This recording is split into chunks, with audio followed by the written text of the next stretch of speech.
Eco Money on Money FM 89.3. Hi, I'm Rachel Kelly, and this is Eco Money on Money FM 89.3.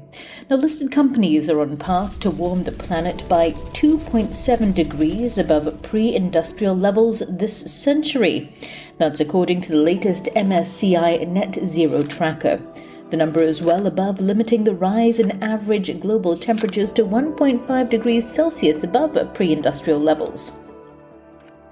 In fact, at the moment, just 19% of listed companies align with that 1.5 degree target.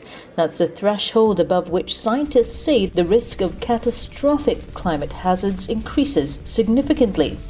Now, the MSCI Net-Zero Tracker monitors alignment of the world's listed companies with the critical threshold of limiting the rise in average global temperatures to 1.5 degrees and counts down the time until the collective carbon budget for listed companies is estimated to be depleted. The latest edition of the MSCI Net-Zero Tracker also looks at listed companies across industries that are addressing economic opportunities associated with the climate transition, as well as the alignment of unlisted assets with global climate goals. Sylvain Vanston, who is the Executive Director of Climate Change Investment Research at MSCI, says that while targets are growing, so are emissions. What we can see from the May 2023 edition is that we have more targets, better disclosures, which is good, but ever-growing emissions, which is not good.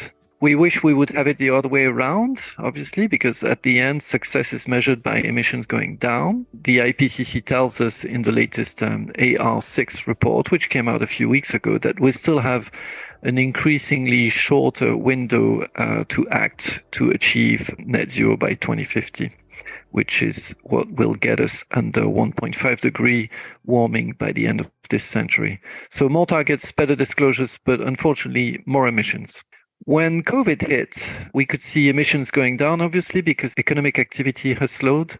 But since then, the global economy has totally caught up with emissions and we're back to pre-COVID levels. So we've kind of, I would say, wasted an economic crisis to reduce carbon emissions here. A little bit like in 2008 with the financial crisis, we saw a similar effect. So do the figures mean that now that economic activity has resumed post-pandemic, there's a danger that sustainability could get put back on the back burner? Or are there concerns that we could be seeing more talk and less action? We see an ever-growing set of commitments from listed issuers, which is what MSCI generally focuses on. Unfortunately, they are yet to produce significantly meaningful results in terms of decreasing emissions.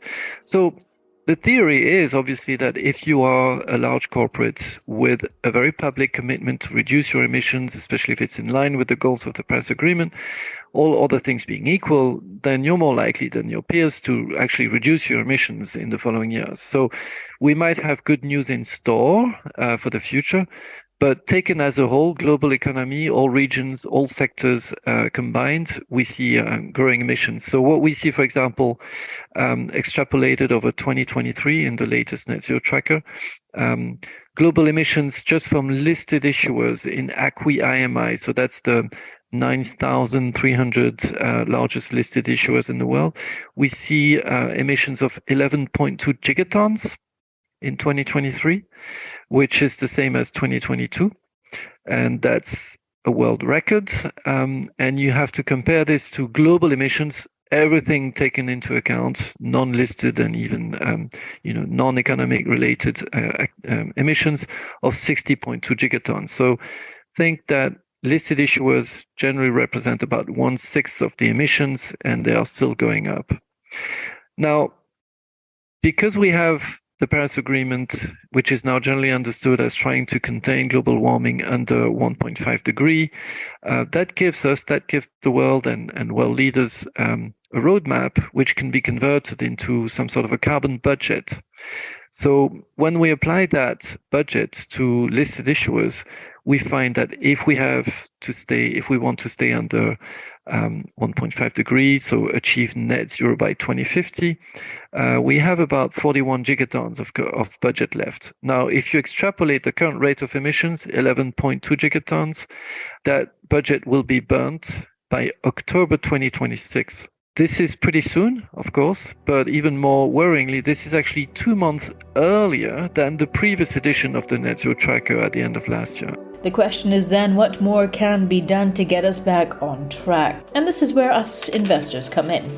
MSCI highlights that investors and other capital market participants have a critical role to play in narrowing that gap by using the strategic levers at our disposal to spur companies to reduce emissions in line with the Paris Agreement. Sylvain Vanston, Executive Director Climate Change Investment Research at MSCI, adds that we also need to see more technology being brought to scale. Such as renewables, such as electric vehicles, such as regenerative agriculture. We also need to see a shift in lifestyles, especially from developed economies, because it's not just a matter of curtailing the offer, but also the demand side. We also need to see a ramp up from investor, a ramp up of shareholder engagement with laggard issuers, because clearly the theory of change in the world of climate finance, when you try to reduce not just portfolio emissions, but real world emissions, largely goes through shareholder engagement. So there's a lot already underway, especially in the carbon intensive industries, but we will probably need to see in the coming years much more forceful shareholder engagement on every sectors. And last but not least, we probably need to see investor calls for policy shifts. So that is engagement from investors with policymakers, because we also need to level the playing field across regions and across industries. That has to ramp up, most probably. Interestingly, though, within the top 5 industry groups, that's utilities, materials, energy, transportation, food, and beverage and tobacco, the average estimated carbon intensity for listed companies is 76% higher than that of unlisted companies. I asked Sylvain why this is the case given the amount of disclosure pressure on listed companies. That is true. This was in the latest Net-Zero Tracker. We focus also on unlisted assets, so private assets, with the help of our partner Burgess. And contrary to, I would say, intuition, carbon emissions are not hiding in the world of private assets. On the contrary, our calculations show that on average, private assets are slightly less carbon intensive than their listed equivalents. This was a surprise to us and to our analysts. It really boils down to exposure to various sectors. And we also looked at the differences between US, EMEA, and APAC private investors. And it turns out that actually US private investors are slightly less carbon intensive than their European peers. Again, that is counterintuitive. When you look at that, it's not that they're better or worse one versus the other. It's just that US private investors are much more exposed to tech companies that tend to display a lower carbon intensity versus their European peers, who are a lot more exposed to industry and infrastructure assets, which obviously are more carbon intensive. Do you think we could see a reversal of those additional 2 months? I mean, 2022 and those last few months have been a real challenge, especially in the energy markets. This is an unexpected situation since the beginning of the Ukraine-Russia war in February 2022. That has led to a significant rallying around the energy sector. We should hope that the growth in carbon emissions commitments, so pledges to net zero typically, which is growing all the time, will lead to results, will lead to real world emissions decreases, because these are commitments from corporates, not just from investors. So for example, we see that overall decarbonization targets, now we have 44% of ACWI IMI, so large listed issuers, with a decarbonization target of some sort. That's up 8% versus our previous tracker. So it's significant growth, emissions reductions targets. And 17% have a so-called SBTI, so Science-Based Targets Initiative approved targets. This matters because actually SBTI is sort of the gold standard when it comes to target approval. And it's actually very difficult to get an approval stamp, so to speak, from SBTI, because they expect obviously emissions reductions, very steep emissions reductions in line with climate neutrality, so in line with science, net zero science. That hopefully will produce results, because those targets, some of them, are put up for shareholder approval. Some of them, all of them are public.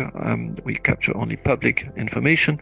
this should, in theory, lead to emissions reductions. So while listed companies are making progress towards net zero, a significant gap remains between companies' collective climate ambition and the amount of greenhouse gases that are continuing to emit into the atmosphere. As an investor, are you ready to take a deeper dive into your portfolio's listed or unlisted assets? Send us a text and let us know, 88550893. I'm Rachel Kelly, and you've been listening to Eco Money on Money FM 89.3.